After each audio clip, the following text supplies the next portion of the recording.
하나님을 예배할 수 있는 오늘의 주신 주님을 찬양합니다.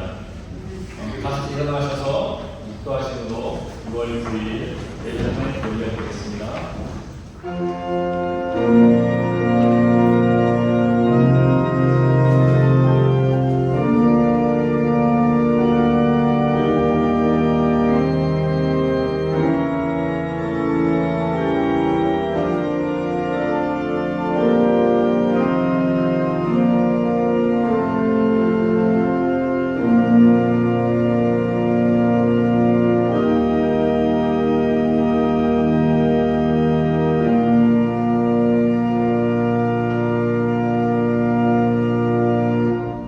내가 주의 성전을 향하여 예배하며 주의 인자하심과 성실하심으로 말미암아 주의 이름에 감사하오리니 이는 주께서 주의 말씀을 주의 모든 이름보다 높게 하셨습니다.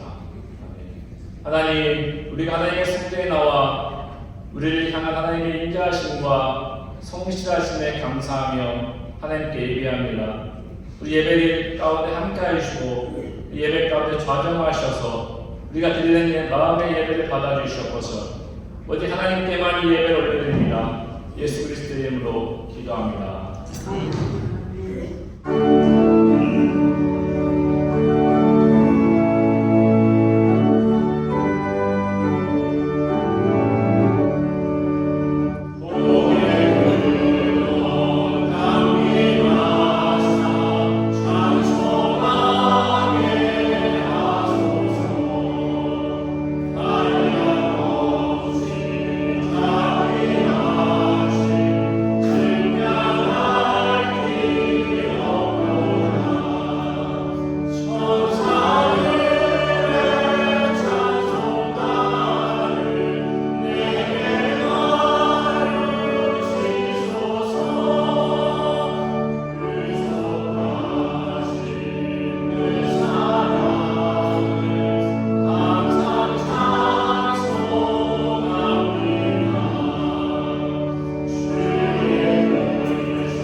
우리의 시간을 고백하겠습니다. 전능하사 천지를 만드신 하나님 아버지를 내가 믿사오며 그가 되는 주 예수 그리스도를 믿사오니 이는 성령을 잉태하사 동료며 마리아에게 하시고 본디오pil라토에게 고난을 받으사 십자가에 못 박혀 죽으시고 장사일에 사흘만에 죽은 가운데서 다시 살아나시며 하늘에 올라사 전능하신 하나님 하나님께 계시다가 그래서 상대와 저들을 신성하시리이다.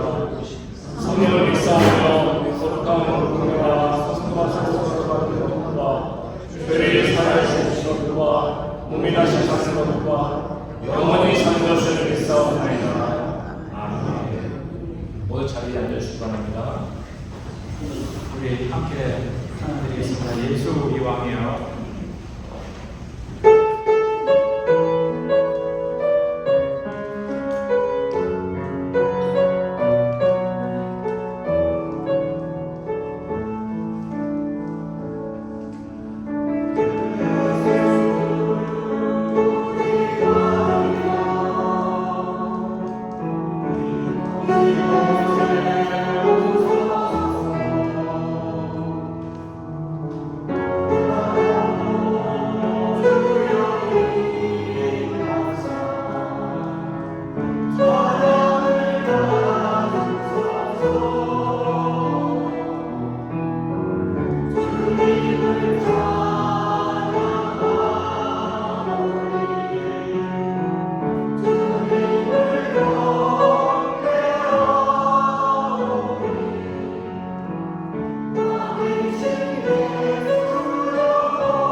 다음의 기도를 우리 하나님 앞에 신령을 알려드리십사 우리의 마음을 열어 준비하며 받을 은혜를 기다립시다. 우리 다 함께 기도하겠습니다.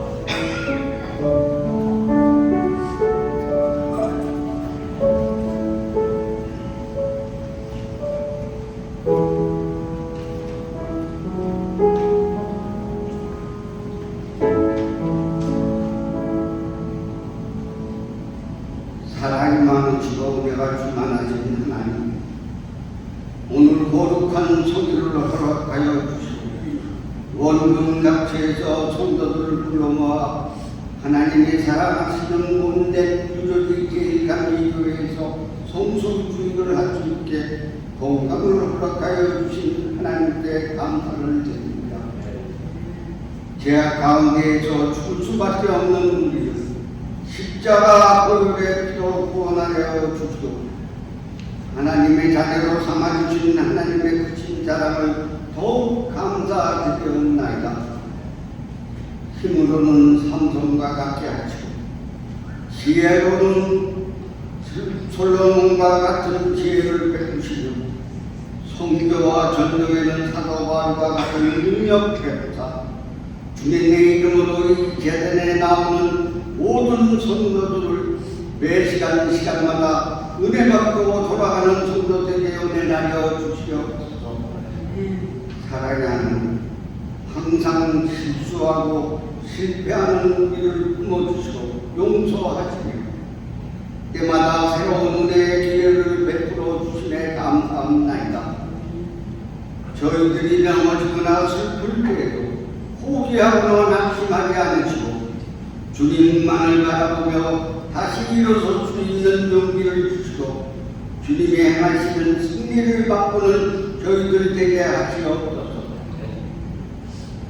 우리가 주님이 주신 하늘의 복이 얼마나 귀하고 값진 것인지 깨닫는 은혜를 주시며 하나님이 우리에게 사랑을 베푸신 것처럼 우리도 이웃을 위해 조건 없는 나눔을 실천하게 하다 주는 것이 받는 것보다 더 귀한 복임을 온몸으로 깨닫는 저희들 되게 하시옵소서. 하나님, 우리 인간에게 끊임없는 사랑을 베풀어 주사 그 사랑의 빛과 피를 세상 어디에나 누구에게나 차별이나 특별 없이 공평하게 내려주시는 사랑을 깨닫고 있습니다. 또한 예수님은 우리가 부족한 사람이기에 연약한 사람이기에 더 많이 사랑해 주심을 감사합나이다. 죄 많고 아무런 자격도 없는 저희들을 불러모아 주시며 용서하여 주시고 우리의 죄악을 대신지시고 죽기까지 사랑하여 주신 하나님께 감사드리옵나이다. 만병의 의사가 되시는 전능하신 하나님, 재단에 원치 않는 병만으로 인하여 수술을 잘 마치시고 회복 중에 계신 순서나 또는 타지의 방문으로 인하여 재단에 나오지 못하는 성도들을 기억하여 주시고 병상과 가정을 친히 찾으시라 치유하시고 위로하시고 성도들의 약함을 상하게 하시고 능력 베푸사 교회에 나와 활기찬 밝은 빛을 몸과 마음으로 느끼게 하시며 강독케 하사 평안하고 평을 이루는 가정에게 도와주시옵소서. 역사를 주관하시는 하나님, 지금 전 세계적으로 전쟁과 기근과 재난으로 고통받고 있는 모든 나라와 백성들을 기억하여 주시옵고 정치적으로 경제적으로 어렵고 복잡한 뜨거운 조국 대한민국의 고통을 위하여 특히 북핵 문제로 어려운 이때 국민의 인원을 줘 열심히 기도하게 하시고 이 어려움 극복할 수 있도록 모든 국민과 성도들이 끊임없이 기도하게 하시고 우리가 못납고 있는 미국도 성진국으로서 부득에 부흥하는 귀한 지도자가 되도록 기도하는 저희들 되게 하시옵소서. 세계 열방들의 모든 국가와 백성들이 고통받는 이웃을 위하여 끈이 끊임없이 기도하게 도와주시옵소서. 지금 담임 목사님 휴가차 한국에 나가 계십니다. 한국에 재기하고 계시는 동안에 영육간의 강군으로 지켜주시고 즐거운 만문식의 시간 되게 하시고 활기차고 건강한 모습으로 다시 배울 수 있게 도와주시고 이 시간 말씀을 전하시는 최현동 목사님에게 능력의 능력을 다하사 전하시는 말씀이 듣는 저희들에게 능력의 말씀 저에게 강권으로 잡아주시고 여기 머리 숙인 유교리 제1감리교회 성도들의 눈과 귀를 열게 하시고 마음의 문을 활짝 열게 하사 아멘으로 화답할 수 있는 귀한 말씀 되게 하시고 새로운 일주일을 살아가는 동안에도 빛과 소금의 기쁨 잘 감당할 수 있는 믿음의 권속들로 삼아주시옵소서. 이 예배의 시종을 주님께 온전히 부탁드리오며 우리를 죄악으로부터 구원하여 주신 우리 주 예수 그리스도의 이름 받들어 간절히 빌고 원하옵나이다.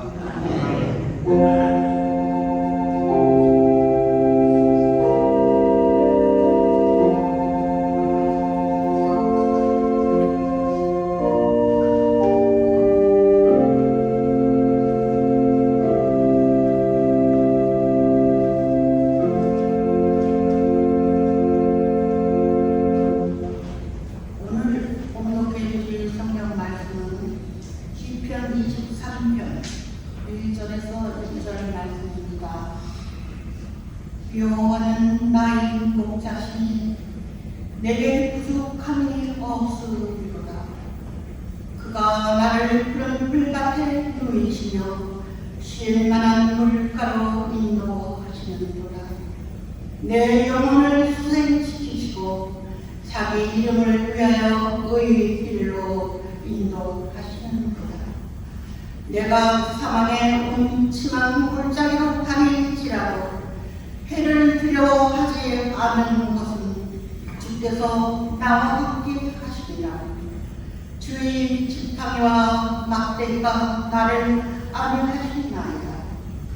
주께서 내 원수의 목전에서 내게 상을 차려주시고 기름을 내 머리에 부으셨으니 내 잔이 넘치나이다.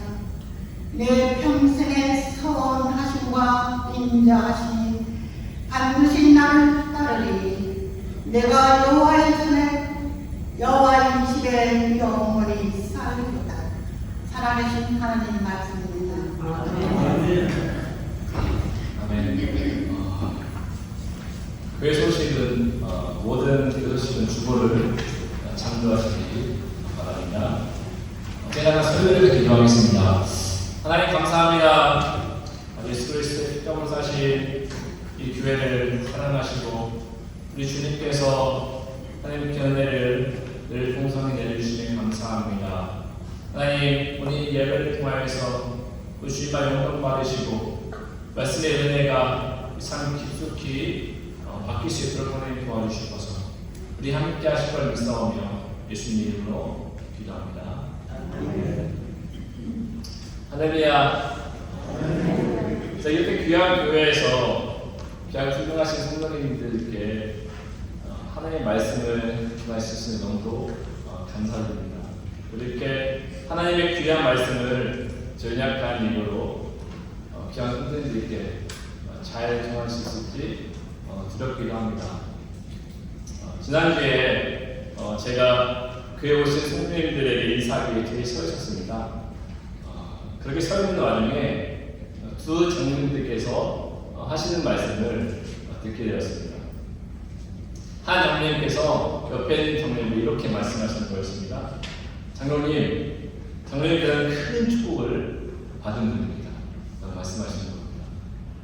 아마도 이렇게 말씀하신 장로님께서 큰 축복을 받으셨다고 말씀하신 장로님의 상과 상황을 알기에 그렇게 말씀하신 것 같습니다. 이렇게 말씀하시자 큰 축복을 받으셨다고 들으신 장로님께서 먼저 말씀하신 장로님께 이렇게 말씀하십니다. 장로님, 장로님이야말로 정말 큰 축복을 받으셨습니다. 이렇게 말씀하시는 것이었습니다. 너무 귀한 말씀들이죠. 아마도 이 두 분은 서로의 삶과 상황을 너무 잘 알게 이렇게 말씀하셨던 것 같습니다. 서로 지금까지 이동 넣으신 것들과 그리고 자녀들이 훌륭하게 자란 모습들, 또 예쁘고 귀여운 손자 손녀들이 있기에 이렇게 축복의 은혜의 말을 나누셨던 것 같습니다. 저는 이 두 분 장로님들의 짧은 대화를 들으며 이분 장로님들의 삶 가운데 하나님의 예수 그리스도의 은혜와 함께 하셨구나 라는 것을 알게 되었습니다. 근데 여러분, 그렇지만 저는 이 대화 속에 두 장로님들만이 이렇게 큰 축복을 받은 분들이 아닐 거라 생각합니다. 여기 계신 모든 성도님들이 하나님의 은혜의 축복, 또 자녀의 축복, 또 물질의 축복들을 하나님께서 많이 받았으리라 생각을 합니다. 그렇지만 이러한 은혜의 축복들이 성도 여러분들의 삶 가운데 거저온 것이 아닐 것입니다. 모든 것을 내려놓고 한국을 떠나 미국으로 온 인민 생활이 그렇게 녹록하지는 않았을 것입니다. 모든 것들이 새로운 것이었고 누구 하나 의지할 대상이 있었을 것입니다. 태양이 미국에 성공이었기 때문에 더 이상 물러설 곳이 없었기 때문에 악착같이 버텼을 수도 있습니다. 또 이런 이야기를 든 적도 있습니다. 남편의 공부를 위해 아내가 함께 미국으로 왔는데 남편의 공부를 뒷바라지 하느라 아내가 세탁소에서 일하기도 하고 또 레스토랑에서 손이 부르트도록 접시를 닦았다는 이야기도 들었습니다. 때에 따라 가정의 위기가 닥쳤을 것입니다. 어쩌나 전전긍긍할 때도 있었을 것입니다. 아무것도 할 수 없어서 그 없으면 자괴감 때문에 목마 울었던 적이 한두 번이 아니었을 것입니다. 성도 여러분, 오늘 말씀은 성도 여러분들이 너무도 잘 아는 말씀입니다. 만약 어릴 때부터 교회를 다니셨다는 분이라면 어릴 때부터 이 말씀을 구구장창 들으셨을 것입니다. 나중에 예수 그리스도를 믿는 분들도 예수 그리스도를 믿기 전에 교회를 다니지 않으셨더라도 이 말씀은 한두 번은 들으셨을 것입니다. 근데 여러분, 오늘 10편 23편 6절에서 6절까지 말씀을 보면 어떤 이미지가 떠오르십니까? 푸른 풀밭에 야트막한 그런 언덕에 풍성한 나무잎이 나무가 있고요. 그리고 그 옆에 수돗물이 흐르고 순백의 하얀 양떼들이 풀을 뜯는 그런 평화롭고 여유롭고 따스한 이미지가 떠오르지 않으십니까? 우리가 너무도 잘 아는 사운드 오브 뮤직 영화죠. 그 영화에서 영화 주인공 마리아와 폰트렛 대령의 7 아이들이 브로드웨이송을 부르던 그 넓은 초원, 그 모습이 떠오르지 않습니까? 그렇지만 성도 여러분, 이 10편 23편의 말씀은 우리가 생각하는 이러한 이미지를 산산히 무너뜨리는 말씀입니다. 오늘 이 말씀의 실제 이미지는 이렇습니다. 실같이 어두운 터널, 앙상하게 서 있는 마당에 부서진 나무, 그리고 메마른 시냇가에 또한 앙상하게 들리는 물고기, 이런 모습을 연상시켜 합니다. 제가 이렇게 10편 23편의 말씀을 이런 모습으로 묘사한 이유가 있습니다. 그것을 10편 23편의 말씀을 이해하기 위해서는 10편 22편의 말씀을 먼저 봐야 하기 때문입니다. 왜냐하면 10편 23편의 말씀은 10편 22편의 말씀의 연장선상이기 때문입니다. 10편 22편의 말씀 우리가 보통 다윗 왕이 지금까지 겪은 고난의 상황을 묘사한 시라고 말합니다. 또한 다윗 왕의 고난에 이러한 상황들이 예수 그리스도의 십자가의 순환과 오버랩되는 말씀이기도 합니다. 10편 22편에 이런 말씀들이 있습니다. 제가 한번 읽어보겠습니다. 10편 22편 6절 버전에는요. 내 하나님이여 내 하나님이여 어찌 나를 버리셨나이까? 어찌 나를 멀리하게 돕지 아니하시며 내 쉬는 소리를 듣지 아니하시나이까? 내 하나님이여 내가 낮에도 부르짖고 밤에도 잠잠하지 아니하며 응답하지 아니하시나이다. 또 6절과 7절에 이런 말씀이 나옵니다.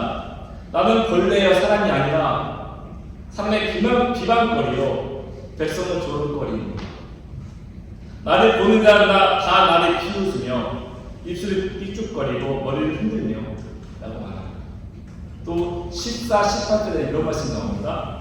나는 물같이 쏟아졌으며 내 모든 뼈는 어부러졌으며 내 마음은 밀랍 같아서 내 속에서 녹았으며 내 힘이 말라 질기를 조각같고 내 혀가 입천장에 붙었나이다. 주께서 또 나를 죽음의 진도 속에 두셨나이다. 개들이 나를 에워쌌으며 악한 무리가 나를 둘러 내 속을 찔러나이다. 내가 내 모든 뼈를 셀 수 있나이다. 그들이 나를 주목하여 보고 내 겉옷을 나누며 속옷을 세우나이다. 성도 여러분, 제가 방금 읽은 시편 22장 말씀을 듣면서 어떤 느낌이 드십니까? 다윗 왕이 참 안전하고 평안한 삶을 살고 있구나. 다윗이 하나님을 의지하며 모든 상황 가운데 승리하고 있구나 라는 그 이미지가 떠오르십니까? 아니면 다윗이 정말 어려운 처지에 놓여 있구나, 고통과 고난의 시간을 보내고 있구나 라고 생각이 드십니까? 제가 읽은 시편 22장 이 말씀을 드리면서 다윗 왕이 고난 중에도 하나님께 감사하고 있구나 하는 생각을 하시는 분들은 정말 굳거나 믿음의 소유자일 것입니다. 아마 이 성도분들 이 중에도 있으실 것입니다. 아멘. 와, 정말 굳건한 믿음의 사람들이 이곳 교회에 함께 모여있는 것 같습니다. 그렇지만 이 글 읽을 때 다윗의 모습이 너무 처절한 고통 속에 몸부림치는 모습으로 저는 보여집니다. 얼마나 힘들었으면 모든 뼈가 엎어졌다고 말했겠습니까? 얼마나 힘들었으면 흙에 매달릴 것 같다고, 그리고 혀가 입천장에 달라붙었다고 그렇게 표현했겠습니까? 시편 20편에 대해 어떤 학자들은 다윗 왕이 자신의 말년에 자신의 삶을 돌아보며 자신이 이러한 초절한 고통의 삶이었음을 회고하는 장이라고 말합니다. 또 어떤 학자들은요, 다윗 왕의 셋째 아들인 압살롬이 자신을 반역했을 때 그때 고통스러운 상황이라고 이야기하기도 합니다.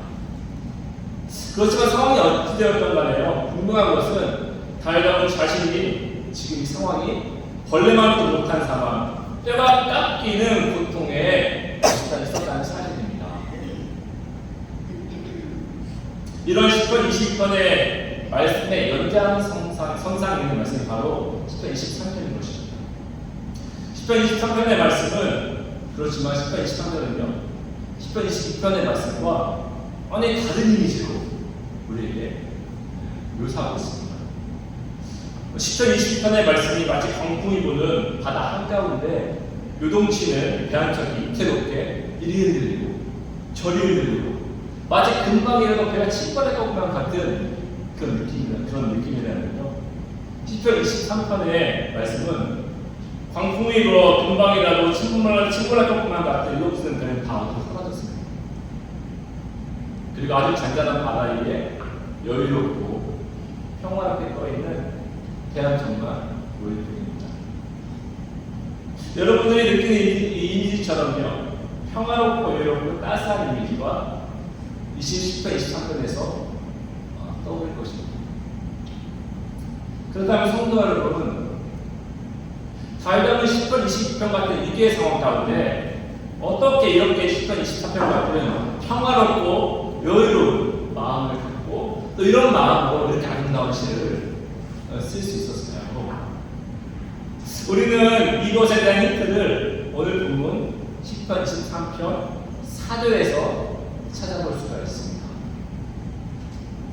오늘 본문 4절에 이렇게 말합니다. 내가 사망의 음침한 골짜기로 어떻게 하죠? 다닐지라도 해를 두려워하지 않을 것을 어떻게 합니까? 주께서 나와 함께 하신다.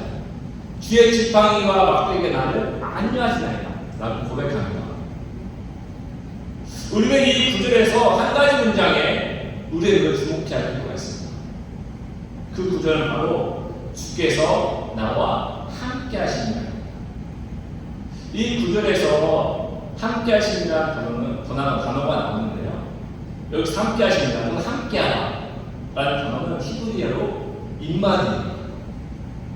제가 방금 이 임마디의 뜻이 함께하다라는 말씀하셨죠. 많이 들었죠? 그런데 임마디의 뜻은 그저 누구누구 함께하다, 당신과 내가 함께 있다 라고만 표현하면 안 됩니다.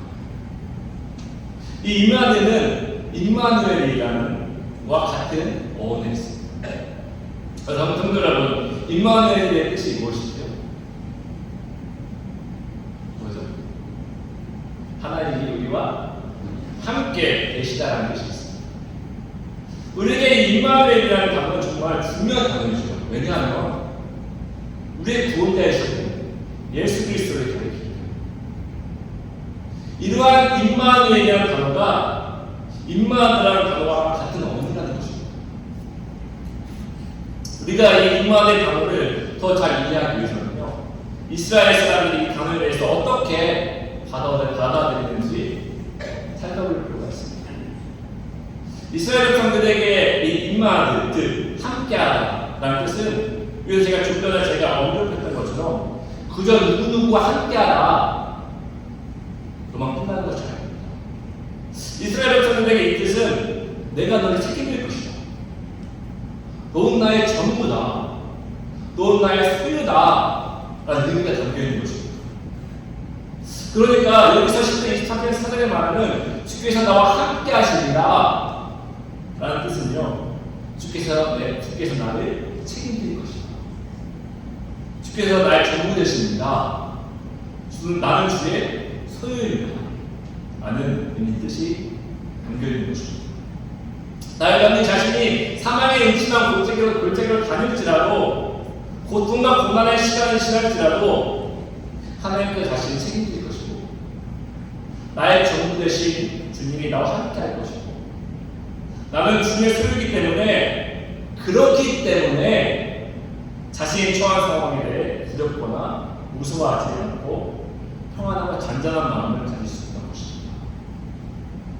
하나님께서 함께 하시기에 어떤 상황이 와도 좌절하지 않고 이렇게 평안하고 잔잔한 마음 가운데 이렇게 평안한 시를 쓸 수 있었던 것입니다. 성도분, 그런데요, 이런 생각이 드시지 않습니까? 하나님께서 왜 우리에게 이런 고통을 주시는지, 이런 고난을 주시는지, 그렇게 우리를 사랑한다고 말씀하시는 거 아닙니까? 그냥 매일매일 우리를 지켜봐 주시면 되지 않습니까? 이렇게 방문할 수도 있습니다. 여러분, 하나님께서 왜 이러한 고통을 주실까요? 왜 이러한 고난을 우리에게 허락하실까요? 그 이유는요, 고통이 있어야만이 자신의 생각과 욕심과 인간의 습득들을 버릴 수가 있기 때문에, 깨뜨릴 수 있기 때문입니다. 성도 여러분들도 다 경험하셨을 것입니다. 여러분 삶 가운데 하나님을 깊이 의지할 때가 언제였습니까? 평안하고 안락한 상황에서 하나님을 더 깊이 의지하셨습니까? 아니면 힘들고 고통과 고난이 있을 때 더욱더 하나님을 의지하셨습니까? 그렇죠. 힘들고 고통과 고난이 있을 때 여러분들 하나님께 부르짖고 의지하셨을 것입니다. 아마 여러분들의 삶 가운데 고난과 고통이 있을 때 하나님께 나와 기도하며 도움을 구하며 부르짖었을 것입니다. 하나님께 우리에게 고난과 고통을 주신 이유는요, 이러한 고난과 고통을 통하여 하나님을 더 깊이 신뢰하기 위한 비밀이 숨겨져 있는 것입니다. 고난과 고통의 시간을 통하여 하나님을 온전히 신뢰하는 한 사람이 태어나는 것입니다. 다윗도 마찬가지였습니다. 만약 다윗에게 이러한 고통과 고난이 시간이 없었다면 우리가 생각하는 하나님의 마음에 합한 위대한 마음은 다윗이 아니올 수도 있습니다. 다윗에게 강에게 고난과 고통의 시간은 하나님을 온전히 신뢰하지 않는 마음을 갖게 했습니다. 또한 다윗에게 고난과 고통의 시간은 하나님의 마음에 합한 한 사람이 되기 위한 이유가 되어가는 것입니다. 올 3월에 저희 어머니께서 최장암으로 한해 부르심을 받으셨습니다. 재작년 12월에 암이 발견됐고요. 저희 어머니께서는 1년 동안 암투병을 하셨습니다. 서른 풍도여러분도 잘 아시겠지만 암 중에 가장 고통스러운 암이 췌장암이라고 합니다. 저희 어머니께서 1년 동안 고통스러운 항암제를 치료받고 항암치료를 받으셨습니다. 그렇지만 저희 어머니께서 또 고통스러운 항암치료를 받으시면서도 목소리는 여전히 담대하시고 항상 웃는 모습이셨습니다. 또 항암치료 와중에도 제가 도와드리면 어머니께서는 하나님께 함께 하시니까 괜찮다라고 그렇게 말씀하셨습니다. 나중에 저희 어머니께서 하나님의 부르심을 받으시고 난 후에요. 어머니께서 권사로 섬기셨던 교회 목사님께서 담임 목사님께서 저에게 이런 말씀하셨습니다. 권사님께서는 나으시지 않았습니다. 하나님의 부르심을 받으시기 며칠 전에도 신방을 가면 늘 반갑게 맞아주시고 자신의 지금 모습을 또 고통스러운데 자신을 먼저 돌아보는 것이 아니라 항상 다른 사람을 먼저 걱정하셨습니다. 그리고 늘 밝은 모습이셨습니다. 그래서 하나님께서 권사님을 낫게 하실 줄 알았습니다. 라고 말씀하셨습니다. 그리고 어머니의 교회 담임자님께서 저에게 이렇게 말씀하셨습니다. 권사님은 늘 하늘 소망을 가지고 계셨습니다. 늘 하나님께서 자신과 함께 하심을 믿고 있었습니다. 그리고 하나님이 의지하는 그런 권사님이셨습니다. 라고 말씀하셨습니다. 저희 어머니께서는 자신의 고통의 시간에 하나님께서 함께 하시는 온전히 믿으셨기에 죽음 또한 두려워하지 않고 그 고통 중에도 남을 더 걱정하시는 평안한 모습이었던 것입니다. 이렇게 하나님께서 함께 하신 것을 믿는 사람은요, 어떤 순간에도 망망하지 않고 절망하지 않습니다. 하나님께서 함께 하신 것을 믿는 사람은 어떤 순간에도 유동치지 않은 잔잔한 바다와 같은 모습인 것 같습니다.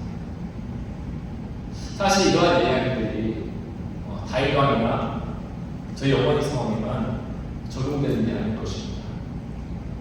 성도 여러분들 또한 상황만 다를 뿐 다들 마찬가지였을 거라고 생각이 듭니다. 손이 두럭두럭 일하고 한국의 모든 것을 버리고 성공을 하고자 힘겨웠는데 다른 사람들에게 사기도 당하기도 하고요. 또 자녀들이 속상해할 때도 있었습니다.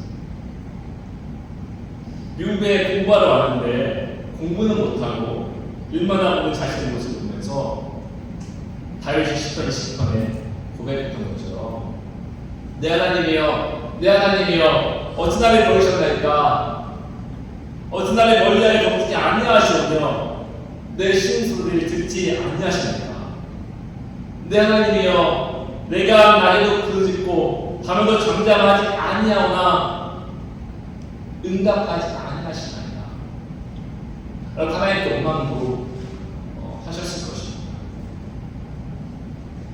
이런 상황 가운데 성도 여러분들의 마음을 아시고 성도 여러분을 지키시고 인도하시는 분이 누구십니까? 그 상황 가운데 성도 여러분들이 의지하는 분이 누구셨습니까? 바로 하나님이셨습니다. 여러분들 위기의 순간에 하나님께서 성도 여러분들을 만나주시고 위로하시고 성도의 일을 푸른 풀바다에 누이시며 쉴만한 물가를 인도하실 분이 누구셨습니까? 또한 그 순간에 여러분들이 위로하시고 마음을 만들어주시고 피하게 열어주신 분이 누구십니까? 바로 하나님이셨습니다. 여러분들이 쓰다고 고나고 지칠 때 여러분들이 이러한 모습을 마시고 잠잠히 따뜻한 식사를 사주시는 어머니의 마음처럼 여러분들이 지치고 고나고 고통과 아픔 가운데 있을 때 여러분 앞에 오셔서 푸짐한 위로와 은혜의 풍성한 밥상을 살려주시는 바로 우리 하나님, 이름의 하나님, 도우신 하나님이셨습니다. 오늘 말씀 마치겠습니다. 오늘 말씀을 통하여 우리는 다윗 왕의 평화롭고 이롭게 또한 따스하게 이르는 10편 13편의 말씀을 쓸 수 있었다는 이유를 볼 수 있었습니다. 그 고통과 고난의 시간에 나와 함께 하신 하나님, 나를 지켜주신 하나님, 나의 전부 되신 하나님을 의지했기 때문에 그 은혜 때문에 그의 마음이 평화롭고 편안할 수 있었던 것입니다. 그렇게 평화롭고 편안한 마음이 있었기에 다윗 왕은 10편 23편에 아름다운 시를 쓸 수 있었던 것입니다. 성도 여러분, 그렇다면 우리는 어떻게 하면 다윗 왕처럼 하나님을 의지할 수 있는 삶을 살 수 있을까요? 그저 말로만 하나님 의지합니다 라고 하면 될까요? 아니겠지요. 우리가 하나님을 의지하기 위해서는 하나님을 향한 행함의 모습이 필요합니다. 우리에게 이 행함의 모습이 무엇입니까? 그것은 바로 우리 하나님 말씀 앞으로 나아가는 것입니다. 그리고 하나님께 나의 삶을 드리며 기도하는 것입니다. 저는 이곳 교회에서 너무 귀한 모습을 봤습니다. 성도님들께서 한 달에 한 번씩이죠. 성경 필사를 하고 검사를 받는 모습을 보았습니다. 너무도 귀한 모습입니다. 여러분들이 이렇게 하나님 앞에서 성경 필사하고 행하는 모습이 어떤 상황 가운데서도 하나님을 의지하는 삶으로 나아가는 방법입니다. 그리고 교회를 위해, 자녀를 위해, 이 땅에 죽어가는 영혼들을 위해 기도하는 것이 바로 하나님을 의지하는 방법이라고 생각합니다. 성도 여러분, 여러분들의 이러한 하나님을 향한 행함의 모습들이 여러분들의 삶을 더욱더 풍성하게 할 것입니다. 그리고 이러한 모습들이 여러분들의 삶에 하나님의 선하시고 인자하시는, 영원히 함께하게 하시는 방법이 될 것입니다. 이렇게 행할 때 하나님께 주신 축복의 은혜가 여러분들의 가정과 여러분들의 손자, 손녀, 자녀들에게 여러분들의 일생 가운데 가득할 것입니다. 저는 성도 여러분들이 늘 하나님을 의지하여서 어떤 상황에도 낙망하지 않고 낙담하지 않고 실망하지 않고 하나님이 주신 은혜의 축복의 풍성함을 항상 누리기를 간절히 소망합니다. 기도하겠습니다. 하나님, 우리를 지키시고 보호하시는 하나님 감사합니다. 오늘 말씀을 통하여서 어떠한 상황 가운데서도 하나님을 의지하며 하나님께서 이 모든 상황 가운데 승리할 수 있는 삶을 주심을 보게 됩니다. 하나님, 우리가 다른 것을 의지하는 것이 아니라 오직 살아계신 하나님만 의지하는 삶을 살게 하여 주셔서 오직 살아계신 하나님께 우리의 마음을 줄 수 있게 하여 주시옵소서. 우리와 늘 함께 하시는 하나님께 감사드리며 예수님 이름으로 기도합니다. 모두 일어나셔서 하나님 찬양하겠습니다.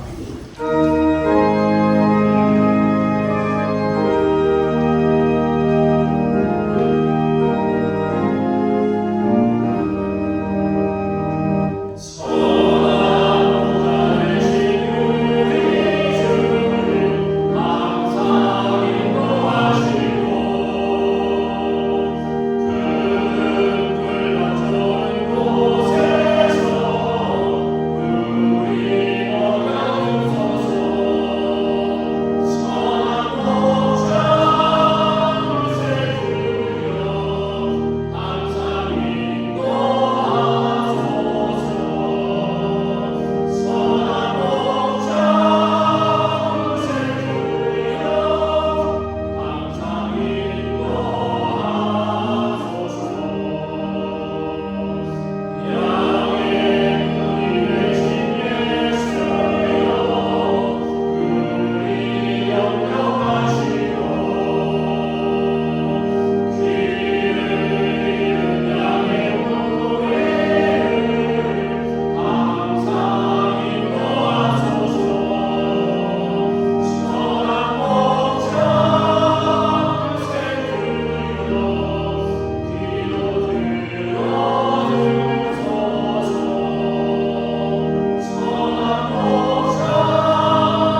주심에 감사합니다. 하나님 또한 하나님께서 우리에게 주신 귀한 물질들을 베풀어 주셨습니다. 우리에게 늘 풍성히 채워주시는 하나님께 감사하며 11조로 주정헌금으로 성교헌금으로 감사헌금으로 하나님께 올려드립니다. 우리의 물질의 헌신의 예배를 받아주신 것입니다. 지금은 우리 주 예수 그리스도의 은혜와 하나님의 사랑과 성령의 교통하심이 고난 중에도 낙심하지 않고 하나님을 의지하며 하나님의 도우심에 감사하는 모든 성도들과 그 가정과 그 자녀들의 삶 가운데 하나님의 놀라우신 평안과 기쁨이 함께 하시길 축원하옵나이다.